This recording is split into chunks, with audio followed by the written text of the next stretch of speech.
Good morning all. നമ്മൾ ഇന്ന് discuss ചെയ്യുന്നത് steps for starting S S Is or MSMEs. SSI means small scale industries or micro small medium enterprises. കഴിഞ്ഞ ക്ലാസ്സുകളിൽ നമ്മൾ എന്താണ് small medium ഓൺടർപ്രൈസസ് എന്നും അതിൻ്റെ ഫീച്ചേഴ്സും റോളും അഡ്വാൻറ്റേജും അത് ഫേസ് ചെയ്യുന്ന പ്രോബ്ലംസും ഒക്കെ നമ്മൾ കഴിഞ്ഞ ക്ലാസ്സിൽ ഡിസ്കസ് ചെയ്ത് ഇന്ന് നമ്മൾ ഡിസ്കസ് ചെയ്യാൻ പോകുന്നത് steps for starting SSIs or MSMEs. ഒരു MSME അല്ലെങ്കിൽ ഒരു സ്മോൾ സ്കെയിൽ ഇൻഡസ്ട്രീസ് നമ്മൾ സ്റ്റാർട്ട് ചെയ്യുമ്പോൾ നമ്മൾ എന്ത് ചെയ്യണം, ഒരുപാട് സ്റ്റെപ്സ് ഉണ്ട്. ആ സ്റ്റെപ്പ് കംപ്ലീറ്റ് ചെയ്താലേ നമുക്ക് എന്ത് ചെയ്യുള്ളൂ, ആ പ്രോസസ്സും കംപ്ലീറ്റ് ചെയ്യാൻ പറ്റുള്ളൂ. ഒരു പേഴ്സൺ എന്ത് ചെയ്തു, ഒരു MSME തുടങ്ങാൻ വേണ്ടിയിട്ട് അയാൾ തീരുമാനിച്ചതിന് ഡിസൈഡ് ചെയ്തതിന് ശേഷം അയാൾ എന്ത് ചെയ്യണം, ഒരുപാട് ഫോർമാലിറ്റീസും ഒരുപാട് സ്റ്റെപ്സും എന്ത് ചെയ്യണം, അയാൾ കംപ്ലീറ്റ് ചെയ്യണം. എന്നാൽ മാത്രമേ എന്ത് ചെയ്യുള്ളൂ, ആ ഒരു പ്രോസസ്സ്, ആ ഒരു MSME സ്റ്റാർട്ട് ചെയ്യൽ എന്തുള്ളൂ, കംപ്ലീറ്റ് ആയിരിക്കുള്ളൂ, അയാൾക്ക് തുടങ്ങാൻ പറ്റുള്ളൂ. അതിൽ ഒരുപാട് നമ്മളിപ്പോൾ ഏതൊരു പ്രോസസ്സായാലും നമ്മൾ ഒരുപാട് സ്റ്റെപ്സിലൂടെ കടന്നു പോയതിന് ശേഷമായിരിക്കണം നമ്മൾ എന്ത് ചെയ്യേണ്ടത്, അത് കംപ്ലീറ്റ് ചെയ്യേണ്ടത്. അതുപോലെ തന്നെ MSMEക്കും ഒരുപാട് സ്റ്റെപ്സ് ഉണ്ട്. അതിൽ following are the important steps involved in the process of starting for MSMEs. നമുക്ക് നോക്കാം, ഓരോന്നും ഡീറ്റെയിൽഡ് ആയിട്ട് നോക്കാം. ഇമ്പോർട്ടൻ്റ് ആയിട്ടുള്ളതാണ്, എസ്സേക്ക് വരാൻ പോസിബിലിറ്റി ഉള്ള സാധ്യതയുള്ള ക്വസ്റ്റ്യൻസ് ആണ് സ്റ്റെപ്സ് ഇൻ സ്റ്റാർട്ടിംഗ് MSMEs. കുറച്ച് സ്റ്റെപ്സ് പറയുന്നുണ്ട്. ഒന്നാമത്തെ step scanning the business environment, selection of product, selection of form of ownership, selection of location and site, designing capital structure, acquiring manufacturing techniques, preparation of project report, registration as SSI small scale industry, obtain statutory license, apply for power connection, arrangement of finance, registration under VAT Act, installation of machinery, requirement of manpower, procurement of raw material, application for permanent registration. ഇത്രയും സ്റ്റെപ്സാണ് ഒരു MSME start ചെയ്യുമ്പോൾ ഉള്ള steps. അതിൽ ഇന്നൊരു 6 ഞാൻ പറയുന്നുള്ളൂ, ബാക്കി അടുത്ത ക്ലാസ്സിൽ പറയും. അപ്പോൾ നമുക്ക് നോക്കാം, ഓരോന്നും ഡീറ്റെയിൽഡ് ആയിട്ട് എന്താണ് MSMEയുടെ സ്റ്റെപ്സ് എന്ന് നോക്കാം. ഒന്നാമത്തത് സ്കാനിങ് ദ ബിസിനസ് എൻവയോൺമെൻറ്റ്. ഒരു ഓൺട്രപ്രനറിയർ ഒരു ബിസിനസ് അല്ലെങ്കിൽ ഒരു MSME സ്റ്റാർട്ട് ചെയ്യാൻ അയാൾ തീരുമാനിച്ചാൽ അയാൾ എന്താ ചെയ്യേണ്ടത്, first scanning of business environment. അയാളുടെ ബിസിനസ് സ്റ്റാർട്ട് ചെയ്യാൻ പോകുന്ന എൻവയോൺമെൻറ്റ് അയാൾ എന്ത് ചെയ്തിരിക്കണം, സ്കാൻ ചെയ്തിരിക്കണം. The entrepreneur must study and understanding the prevailing business environment. അയാളുടെ അയാളുടെ ബിസിനസ് സ്റ്റാർട്ട് ചെയ്യാൻ പോകുന്ന ബിസിനസ്സിൽ നിലനിൽക്കുന്ന എൻവയോൺമെൻറ്റിനെ കുറിച്ച് അയാൾക്ക് കൃത്യമായിട്ട് എന്ത് ചെയ്തിരിക്കണം, അയാൾ അതിനെക്കുറിച്ചിട്ട് മനസ്സിലാക്കിയിരിക്കണം, ആ എൻവയോൺമെൻറ്റിനെ കുറിച്ചിട്ട് പഠിച്ചിരിക്കണം. In order to ensure the success of his enterprise, entrepreneur should scan the business opportunities and threats in the environment. അയാൾ ഒരു ഓൺട്രപ്രനർഷിപ്പിൻ്റെ സക്സസ്സിനെ ഡിപ്പെൻഡ് ചെയ്യുന്നത് എന്താ, ആ ഒരു ബിസിനസ്സിൻ്റെ അയാൾ ആ ബിസിനസ്സിനെ കുറിച്ച് പഠിക്കുന്നതിനനുസരിച്ചിട്ടായിരിക്കും അയാൾ ഓൺട്രപ്രനർഷിപ്പ് സക്സസ് ആണോ ഫെയിലിയർ ആണോ എന്ന് തീരുമാനിക്കുന്നത്. ഇങ്ങനെ ഒരു ബിസിനസ് എൻവയോൺമെൻറ്റിനെ കുറിച്ചിട്ട് പഠിക്കുന്നത് വഴി എന്ത് ചെയ്യാം, അയാൾക്ക് ആ ബിസിനസ്സിൽ എന്തൊക്കെ ഓപ്പർച്യൂണിറ്റീസ് ഉണ്ട്, അയാൾക്ക് എന്തൊക്കെ ത്രെഡ്സ് ഭീഷണികൾ, അയാൾ എന്തൊക്കെ പ്രോബ്ലംസ് അയാൾക്ക് ഫേസ് ചെയ്യേണ്ടി വരും, അതിനെതിരെയുള്ള അയാൾക്ക് സൊല്യൂഷൻ എങ്ങനെ എടുക്കാം എന്നുള്ള കാര്യങ്ങളൊക്കെ എന്ത് ചെയ്യാൻ പറ്റും, ഒരു ബിസിനസ് എൻവയോൺമെൻറ്റ് പഠിക്കുന്നത് വഴി, സ്കാൻ ചെയ്യുന്നത് വഴി എന്ത് ചെയ്യാൻ പറ്റും, അയാൾക്ക് മനസ്സിലാക്കാൻ പറ്റും. 2 തരത്തിലുള്ള എൻവയോൺമെൻറ്റ് ഉണ്ട്. ഇൻറ്റേർണൽ ആയിട്ടുള്ള എൻവയോൺമെൻറ്റും ഉണ്ട്, എക്സ്റ്റേർണൽ ആയിട്ടുള്ള എൻവയോൺമെൻറ്റും ഉണ്ട്. ബിസിനസ് എൻവയോൺമെൻറ്റ് 2 തരത്തിലുണ്ട്, ഇൻറ്റേർണൽ എൻവയോൺമെൻറ്റും എക്സ്റ്റേർണൽ എൻവയോൺമെൻറ്റും. ഇൻറ്റേർണൽ എൻവയോൺമെൻറ്റ് എന്ന് പറഞ്ഞിട്ടുണ്ടെങ്കിൽ ദോസ് എൻവയോൺമെൻറ്റ് വിത്തിൻ ദ ഓർഗനൈസേഷനകത്തുള്ള എൻവയോൺമെൻറ്റാണ് ഏത്, ഇൻറ്റേർണൽ എൻവയോൺമെൻറ്റ്. എക്സ്റ്റേർണൽ എൻവയോൺമെൻറ്റ് എന്ന് പറഞ്ഞിട്ടുണ്ടെങ്കിൽ അത് ഔട്ട്സൈഡ് ദ ബിസിനസ്സിന് പുറത്തുള്ള എൻവയോൺമെൻറ്റ് എക്സ്റ്റേർണൽ എൻവയോൺമെൻറ്റ്. ഇൻറ്റേർണൽ എൻവയോൺമെൻറ്റിൽ നോക്കുമ്പോൾ അയാൾ സ്കാൻ ചെയ്യുമ്പോൾ അയാൾക്ക് മനസ്സിലാവുന്നത് അവിടുത്തെ ഫിനാൻഷ്യൽ കാപ്പബിലിറ്റി എങ്ങനെയാണ്, അവിടുത്തെ മാർക്കറ്റിംഗ് കാപ്പബിലിറ്റി, ഓപ്പറേഷണൽ, പിന്നെ പേഴ്സണലായിട്ടുള്ള കപ്പബിലിറ്റി, എംപ്ലോയീസിൻ്റെ പ്രോബ്ലംസ്, പിന്നെ മാർക്കറ്റിംഗ് ടെക്നിക്സ് എന്നുള്ള കാര്യങ്ങളൊക്കെ എന്ത് ചെയ്യുക, അയാൾ പഠിക്കുക, സ്കാൻ ചെയ്യുക. പിന്നെ എക്സ്റ്റേണലായിട്ട് വരുമ്പോൾ പറയുന്നത് government policies, then technological environment, പൊളിറ്റിക്കലായിട്ടുള്ള എന്തെങ്കിലും, economic, social, regulatory, law related ആയിട്ടുള്ള സപ്ലയേഴ്സിനെ കുറിച്ച് പഠിക്കുക. പിന്നെ അവരുടെ കസ്റ്റമേഴ്സ്, കോമ്പറ്റീറ്റേഴ്സ്, മാർക്കറ്റിംഗ് ഇൻ്റർമീഡിയറീസ്, പബ്ലിക്കിനെ കുറിച്ച് പഠിക്കുക. ഇതൊക്കെയാണ് ഇത് എക്സ്റ്റേണൽ എൻവയോൺമെൻറ്റിൽ അയാൾ പഠിക്കുന്നത്. അപ്പോൾ ഒന്നാമത്തെ സ്റ്റെപ്പ് എന്ന് പറയുന്നത് സ്കാനിങ് ഓഫ് ബിസിനസ് എൻവയോൺമെൻ്റ് ആണ്. അയാളുടെ പ്രിവൈലിംഗ് ആയിട്ടുള്ള ബിസിനസ് എൻവയോൺമെൻറ്റിനെ കുറിച്ചിട്ട് അയാൾക്ക് എന്തുണ്ടായിരിക്കണം, ഒരു വ്യക്തമായിട്ടുള്ള ഒരു മനസ്സിലാകൽ അയാൾക്ക് ഉണ്ടായിരിക്കണം. ആ ബിസിനസ് എൻവയോൺമെൻറ്റിനെ കുറിച്ചിട്ട് വ്യക്തമായിട്ട് അയാൾ അറിഞ്ഞിരിക്കണം. ഈ ഒരു ബിസിനസ് എൻവയോൺമെൻറ്റ് സ്റ്റഡി ചെയ്യുന്നത് വഴി അയാൾക്ക് ആ ബിസിനസ്സിൻ്റെ ഓപ്പർച്യൂണിറ്റീസും ത്രെഡ്സും എന്ത് ചെയ്യാൻ പറ്റും, ഐഡൻറ്റിഫൈ ചെയ്യാൻ പറ്റും. അതാണ് first step, scanning of business environment. ഇനി രണ്ടാമത്തെ സ്റ്റെപ്പ് സെലക്ഷൻ ഓഫ് പ്രോഡക്റ്റ്. നമ്മളെന്ത് ചെയ്ത് ഫസ്റ്റ് സ്റ്റെപ്പിൽ ബിസിനസ് എൻവയോൺമെൻറ്റിനെ നമ്മൾ സ്കാൻ ചെയ്ത് അതിന് ശേഷം അയാൾക്ക് അവിടുത്തെ ഓപ്പർച്യൂണിറ്റീസും ത്രെഡ്സും എന്തെങ്കിലും പ്രോബ്ലംസ് ഫേസ് ചെയ്യുന്നുണ്ടോ ഒക്കെ അയാൾക്ക് എന്ത് ചെയ്ത് മനസ്സിലാക്കാൻ പറ്റി. അതിനുശേഷം അടുത്ത സ്റ്റെപ്സ് എന്ന് പറയുന്നത് സെലക്ഷൻ ഓഫ് പ്രോഡക്റ്റ്. അയാൾ ഏത് തരത്തിലുള്ള പ്രൊഡക്റ്റാണ് പ്രൊഡ്യൂസ് ചെയ്യേണ്ടത്, ആ ഒരു ലൊക്കാലിറ്റി അല്ലെങ്കിൽ ആ ഒരു സ്റ്റാർട്ട് ചെയ്യാൻ പോകുന്ന ആ ഒരു ഇതിൽ ബിസിനസ് ഓർഗനൈസേഷനിൽ അയാൾ ഏത് തരത്തിലുള്ള പ്രൊഡക്റ്റാണ് അയാൾ പ്രൊഡ്യൂസ് ചെയ്യേണ്ടത് എന്ന് എന്ത് ചെയ്യുക, സെലക്ട് ചെയ്യുക. ഏത് തരത്തിലുള്ള പ്രൊഡക്റ്റാണ് പ്രൊഡ്യൂസ് ചെയ്യേണ്ടത് എന്ന് തീരുമാനിക്കുക. The primary decision is to be made by a prospective entrepreneurial area in choosing right product.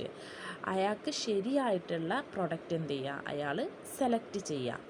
After selecting the product he must consider the economic viability, demand aspects, customers, storage facility, price of the product, marketing facility, expectations, competitors, advertisements, etc.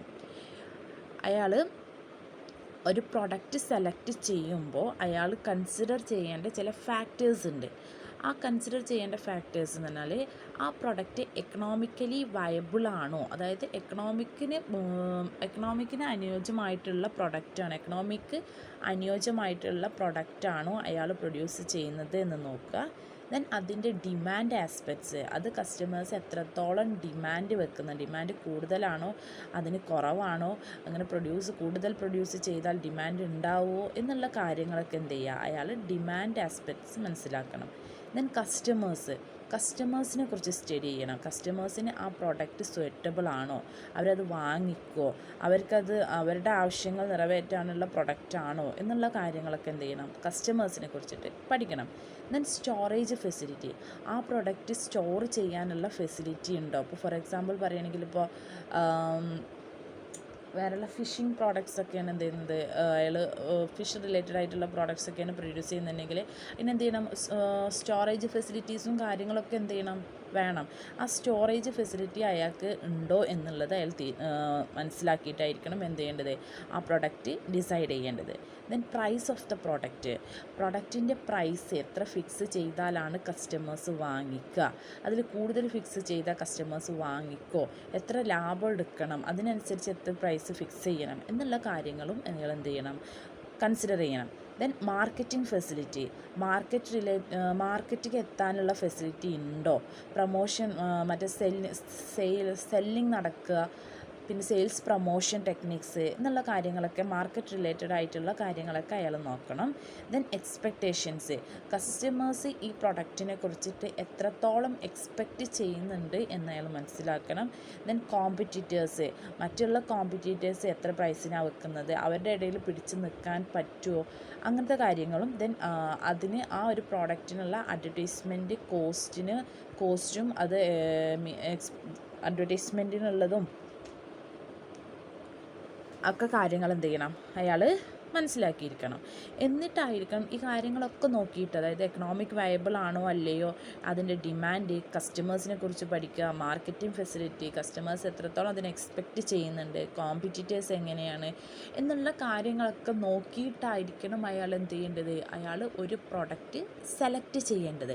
അല്ലാതെ അയാൾ പെട്ടെന്ന് ഇന്ന product ഞാൻ produce ചെയ്യാം, അത് ആ ഒരു business നമുക്ക് സ്റ്റാർട്ട് ചെയ്യാം എന്ന് തീരുമാനിച്ചിട്ട് സ്റ്റാർട്ട് ചെയ്ത് ഈ കാര്യങ്ങളൊന്നും അയാൾ എന്ത് ചെയ്തില്ല, നോക്കിയില്ല. എന്നിട്ടെങ്കിൽ അപ്പോൾ അയാളുടെ ബിസിനസ് എന്തായിരിക്കും, പക്ക ഫെയിലിയർ ആയിരിക്കും. കാരണം അയാൾ സ്റ്റാർട്ട് ചെയ്തതിന് ശേഷമായിരിക്കും ഈ ഒരു സാധനങ്ങളൊക്കെ നോക്കുക. അപ്പോൾ അയാൾക്കത് സ്യൂറ്റബിൾ ആണ്, അനുയോജ്യമാവില്ല. ഈ ഒരു എക്കണോമിക് വയബിൾ ചിലപ്പോൾ ആവണമെന്നില്ല, അല്ലെങ്കിൽ ഡിമാൻഡ് കുറവായിരിക്കും. അങ്ങനെയാണെങ്കിൽ അയാൾ കുറേ പ്രൊഡ്യൂസ് ചെയ്ത് വെച്ചതിന് ശേഷം ആരെങ്കിലും അത് വാങ്ങുമോ? ഇല്ല. അപ്പോൾ എന്തായാലും അയാൾക്ക് അയാളുടെ ബിസിനസ് ഓർഗനൈസേഷന് ഫെയിലിയർ ആയിരിക്കും. അപ്പോൾ അയാൾ ഒരു പ്രൊഡക്റ്റ് സെലക്ട് ചെയ്യുമ്പോൾ ഈ കാര്യങ്ങളൊക്കെ നോക്കിയിട്ടായിരിക്കണം എന്ത് ചെയ്യേണ്ടത്, അയാൾ ഒരു പ്രൊഡക്റ്റ് സെലക്ട് ചെയ്യേണ്ടത്. അതാണ് രണ്ടാമത്തെ സ്റ്റെപ്പ്, സെലക്ഷൻ ഓഫ് പ്രൊഡക്റ്റ്. ഇനി മൂന്നാമത്തത് selection of form of ownership. ഏത് തരത്തിലുള്ള ഓണർഷിപ്പ് ആയിരിക്കണം അയാൾ ഫോം ചെയ്യേണ്ടത് എന്ന് അയാൾ ഐഡൻറ്റിഫൈ ചെയ്യണം. He has to select sole proprietorship or family ownership or partnership or private limited company as the form of ownership. അയാൾ ഒരു ബിസിനസ് സ്റ്റാർട്ട് ചെയ്യുമ്പോൾ, ഒരു MSME സ്റ്റാർട്ട് ചെയ്യുമ്പോൾ അയാൾ നോക്കേണ്ടത് സോൾ പ്രൊപ്രൈറ്റർഷിപ്പാണോ, അതായത് അയാൾക്ക് ഇൻഡിവിജ്വലായിട്ട് അത് തുടങ്ങാൻ പറ്റുമോ, അല്ലെങ്കിൽ ഫാമിലി ഓണർഷിപ്പ്, ഫാമിലിയിലുള്ള എല്ലാവരും കൂടെ കൂടി ചേർന്നിട്ടായിരിക്കണോ തുടങ്ങേണ്ടത്, ഓർ പാർട്ട്ണർഷിപ്പ് ബേസ്ഡ് ആണോ, പ്രൈവറ്റ് ലിമിറ്റഡ് കമ്പനി ബേസ്ഡ് ആണോ, ഏത് തരത്തിലുള്ള ഓണർഷിപ്പാണ് അയാൾ സെലക്ട് ചെയ്യേണ്ടതെന്ന് അയാൾ എന്ത് ചെയ്യണം, മനസ്സിലാക്കിയിരിക്കണം. അതാണ് selection of form of ownership. ഏത് തരത്തിലുള്ള ഓണർഷിപ്പിൻ്റെ ഫോമാണ് അയാൾ സെലക്ട് ചെയ്യേണ്ടത്. സോൾ പ്രൊപ്രൈറ്റർഷിപ്പാണോ, പാർട്ട്ണർഷിപ്പാണോ, പ്രൈവറ്റ് ലിമിറ്റഡ് കമ്പനീസ് ആണോ എന്ന് അയാൾ മനസ്സിലാക്കിയിട്ട് അത് ആ ഒരു ഫോം എന്ത് ചെയ്യണം, അയാൾ സെലക്ട് ചെയ്യണം. ദെൻ നാലാമത്തത് selection of location and site. ഒരു ബിസിനസ് ഓൺടർപ്രനറിയർ സ്റ്റാർട്ട് ചെയ്യുമ്പോൾ അയാൾ ആദ്യം ഇമ്പോർട്ടൻ്റ് ആയിട്ട് നോക്കേണ്ട ഒരു കാര്യമാണ് selection of location and site.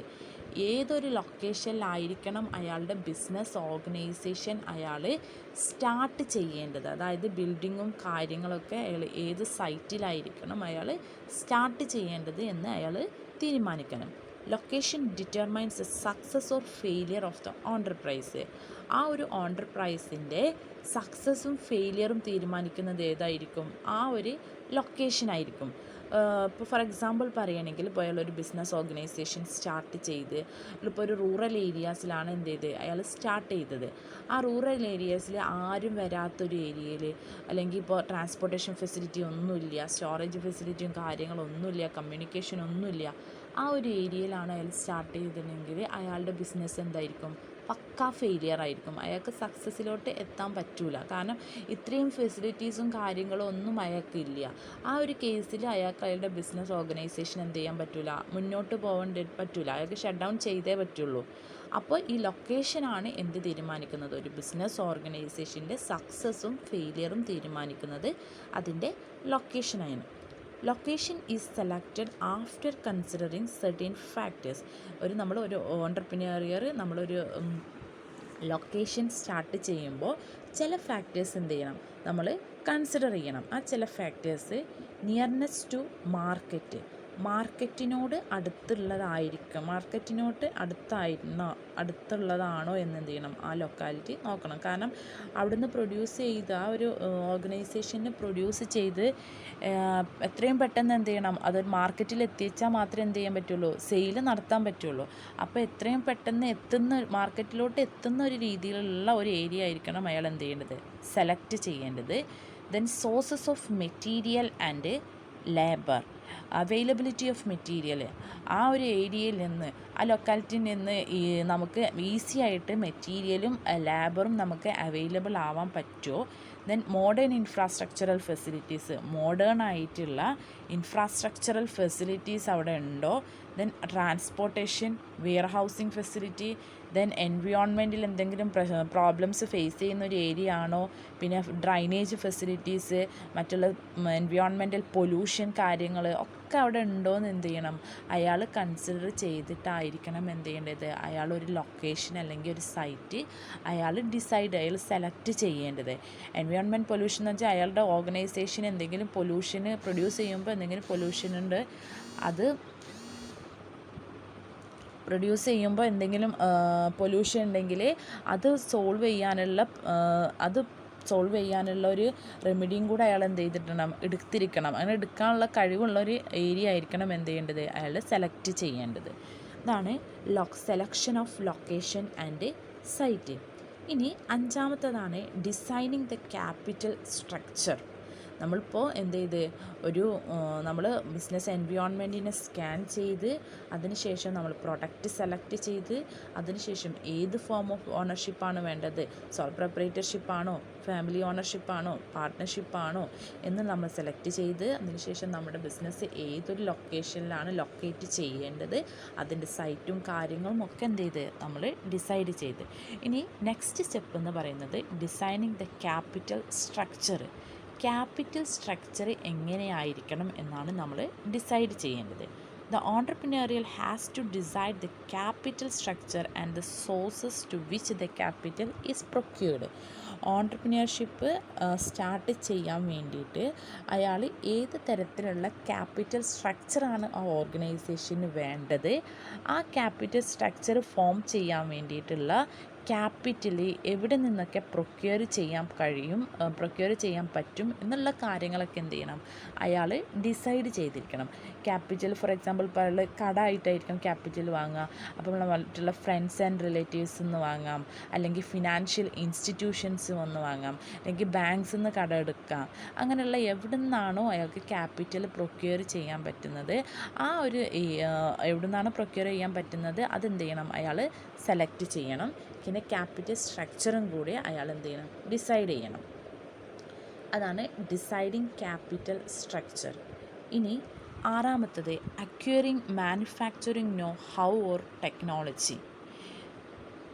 ഒരു ബിസിനസ് ഓർഗനൈസേഷന് ആവശ്യമായിട്ടുള്ള ടെക്നോളജി എന്ത് ചെയ്യുക, അഡോപ്റ്റ് ചെയ്യുക. അത് എങ്ങനെ യൂസ് ചെയ്യണം, എങ്ങനെയൊക്കെ അത് ഉപയോഗിക്കണം എന്നുള്ള കാര്യങ്ങളൊക്കെ എന്ത് ചെയ്യുക, മനസ്സിലാക്കുക. Acquiring manufacturing know how or technology. There is certain project wherein sophisticated manufacturing know-how is required. ചില പ്രോജക്ട്സ് ഉണ്ടായിരിക്കും, അതിന് എങ്ങനെയാണ് ആ ടെക്നോളജി യൂസ് ചെയ്യേണ്ടത്, എങ്ങനെയൊക്കെ ആ മാനുഫാക്ചറിങ് നടത്താം എന്നുള്ള കാര്യങ്ങളൊക്കെ എന്ത് ചെയ്യണം, ആദ്യം മനസ്സിലാക്കണം. അതിനു വേണ്ടിയിട്ട് many institutions of government, research laboratories, research and development divisions of big industries, consultancy agencies provide the manufacturing know how. ഇത് മാനുഫാക്ചറിങ് ഫെസിലിറ്റി അല്ലെങ്കിൽ ടെക്നോളജി എങ്ങനെ യൂസ് ചെയ്യണം എന്നുള്ളത് അങ്ങനെ അറിയാത്ത ഒരു ഇതിന് വേണ്ടിയിട്ട് പറഞ്ഞു കൊടുക്കാൻ കുറേ ഇൻസ്റ്റിറ്റ്യൂഷൻസ് ഉണ്ട്.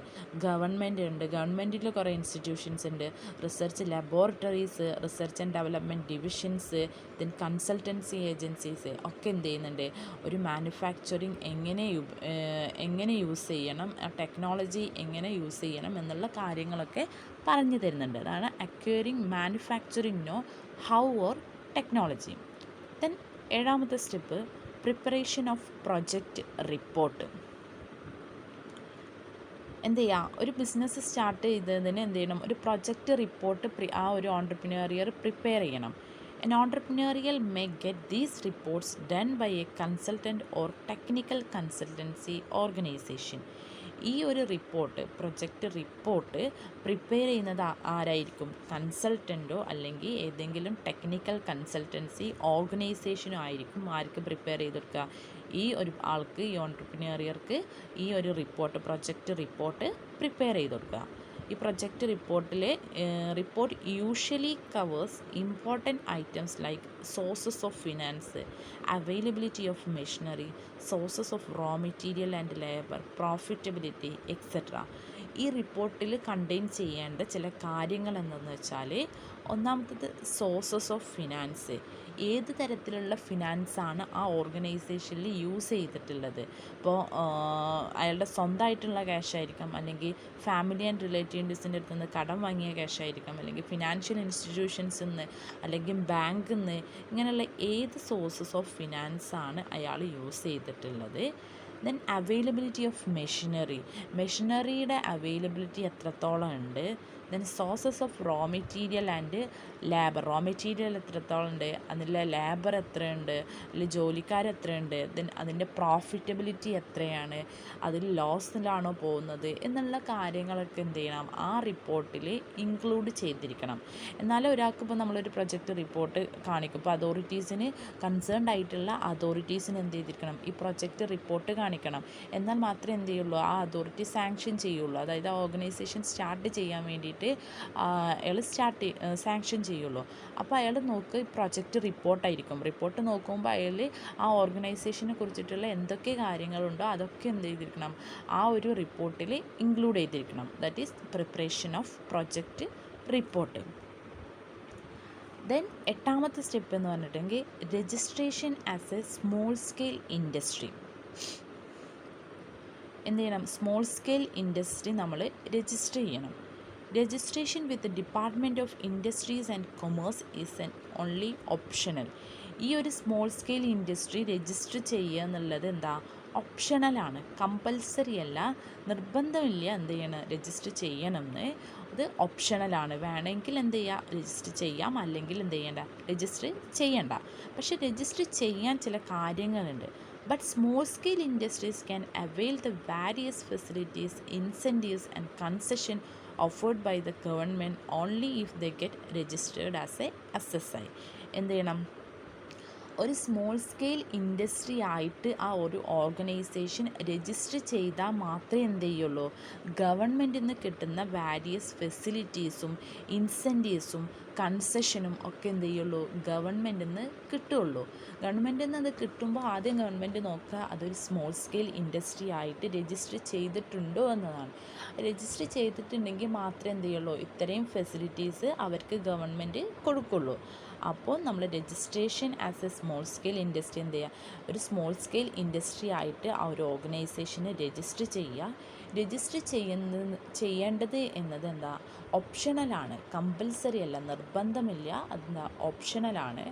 ബട്ട് ഗവൺമെൻറ്റിൽ നിന്ന് നമുക്ക് അസിസ്റ്റൻസും കൺസെഷൻസും ഫെസിലിറ്റീസും ഇൻസെൻറ്റീവ്സും ഒക്കെ നമുക്ക് കിട്ടണമെന്നുണ്ടെങ്കിൽ എന്ത് ചെയ്യണം, നമ്മൾ ഒരു സ്മോൾ സ്കെയിൽ ഇൻഡസ്ട്രി ആയിട്ട് ആ ഒരു ഓർഗനൈസേഷനെ രജിസ്റ്റർ ചെയ്യണം. അതാണ് registration as a small scale industry. Then 9ാമത്തത് രജിസ്ട്രേഷൻ വിത്ത് അതർ അതോറിറ്റീസ്. നമ്മൾ മറ്റുള്ള അതോറിറ്റീസുമായിട്ട് എന്ത് ചെയ്യണം, രജിസ്റ്റർ ചെയ്യണം. ഈ ഒരു ഓർഗനൈസേഷൻ മറ്റുള്ള കൺസേൺഡ് ആയിട്ടുള്ള അതോറിറ്റീസുമായിട്ട് നമ്മൾ രജിസ്റ്റർ ചെയ്യണം. Small scale industries how to get themselves registered with various authorities. Small scale industries മറ്റുള്ള അതോറിറ്റീസുമായിട്ട് രജിസ്റ്റർ ചെയ്യണം. ഇതെന്താ, ഓപ്ഷനല്ല, അത് കമ്പൽസറിയാണ്, നിർബന്ധമാണ്. മറ്റുള്ള അതോറിറ്റീസുമായിട്ട് രജിസ്റ്റർ ചെയ്യുക എന്നുള്ളത് എന്താ, നിർബന്ധമാണ്. ഏതൊക്കെ അതോറിറ്റീസുമായിട്ടാണ് രജിസ്റ്റർ ചെയ്യേണ്ടതെന്നാൽ, ഒന്നാമത്തേത് state directorate of industries, authorities under factories act, VAT authorities, central excise authorities, RBI regional licensing authorities. RBIയും റീജിയണൽ ലൈസൻസിങ് അതോറിറ്റിയും ആ ഒരു ഓർഗനൈസേഷൻ എക്സ്പോർട്ട് ഉണ്ട് എന്നുള്ള കേസിലായിരിക്കും ഇവ RBIയുമായിട്ടും റീജിയണൽ ലൈസൻസിങ് അതോറിറ്റിയുമായിട്ടും എന്ത് ചെയ്യേണ്ടത്, രജിസ്റ്റർ ചെയ്യേണ്ടത്. അല്ലാന്നുണ്ടെങ്കിൽ എന്ത് ചെയ്യണ്ട, രജിസ്റ്റർ എക്സ്പോർട്ട് ചെയ്യുന്നില്ല എന്നുണ്ടെങ്കിൽ എന്ത് ചെയ്യേണ്ട, ഈ ഒരു രണ്ട് ഓർഗനൈസേഷനുമായിട്ട് രജിസ്റ്റർ ചെയ്യേണ്ട. അപ്പോൾ ഒരു സ്മോൾ സ്കെയിൽ ഓർഗനൈസേഷൻ എന്ത് ചെയ്യണം, ഇത്രയും കൺസേൺഡ് ആയിട്ടുള്ള അതോറിറ്റീസുമായിട്ട് എന്ത് ചെയ്യണം, രജിസ്റ്റർ ചെയ്തിരിക്കണം. ഇതാണ് 9ാമത്തെ step, registration with other authorities. ഇനി ബാക്കി കുറച്ചുകൂടി സ്റ്റെപ്സ് ഉണ്ട്, അത് അടുത്ത ക്ലാസ്സിൽ ഡിസ്കസ് ചെയ്യാം. കാരണം ഒരു വീഡിയോ ഒരുപാട് ലെങ്ത് ആയിരിക്കും, അപ്പോൾ നിങ്ങൾക്ക് മനസ്സിലാക്കാൻ ബുദ്ധിമുട്ടായിരിക്കും. അതുകൊണ്ട് ബാക്കിയുള്ള കുറച്ച് സ്റ്റെപ്സ് എന്ത് ചെയ്തിട്ടുണ്ട് ഞാൻ അടുത്ത ക്ലാസ്സിൽ തരാം. അപ്പോൾ ഇന്ന് ഇത്രയാണ് പഠിച്ചത്. ഒരു MSME എങ്ങനെയാണ് നമ്മൾ സ്റ്റാർട്ട് ചെയ്യേണ്ടത്, ഏതൊക്കെ സ്റ്റെപ്സിലൂടെ നമ്മൾ കടന്നു പോകണം, അതിൽ കുറച്ച് സ്റ്റെപ്സാണ് പറഞ്ഞത്. ഒന്നാമത്തത് scanning of business environment, 2 selection of product, 3 selection of form of ownership, selection of location and site, designing capital structure, acquiring manufacturing know how or technology. ഈ ഒരു പോയിന്റ് ചിലപ്പോൾ കൺഫ്യൂഷൻ വരാം. ഒന്നുകൂടെ പറഞ്ഞുതരാം. എങ്ങനെയാണ് മാനുഫാക്ചറിങ് ടെക്നോളജി യൂസ് ചെയ്യേണ്ടതെന്ന് ചില ഓണ്ടർപ്രിനറിയർക്ക് അറിയില്ല. ആ ഒരു കേസിൽ ഈ റിസർച്ച് ലബോറട്ടറീസും റിസർച്ച് ഗവൺമെൻറ്റിൻ്റെ ഇൻസ്റ്റിറ്റ്യൂഷൻസും റിസർച്ച് ഡെവലപ്മെൻറ്റ് ഡിവിഷൻസും കൺസൾട്ടൻസി ഓർഗനൈസേഷനും ഒക്കെ എന്ത് ചെയ്യുന്നുണ്ട്, ഈ ഒരു എങ്ങനെയാണ് അത് യൂസ് ചെയ്യേണ്ടത് എന്നുള്ള ഒരു ഇൻഫർമേഷൻ നമുക്ക് അതിനെക്കുറിച്ചിട്ട് തരുന്നുണ്ട്. അതാണ് acquiring manufacturing know-how or technology. Then preparation of project report, registration as a small scale industry, registration with other authorities. അപ്പോൾ ഇന്ന് ഇത്രയാണ് ഇതിൻ്റെ MSMEയുടെ സ്റ്റെപ്സ് ഇത്രയാണ് ഇന്ന് പഠിച്ചിട്ടുള്ളത്. Okay, thank you.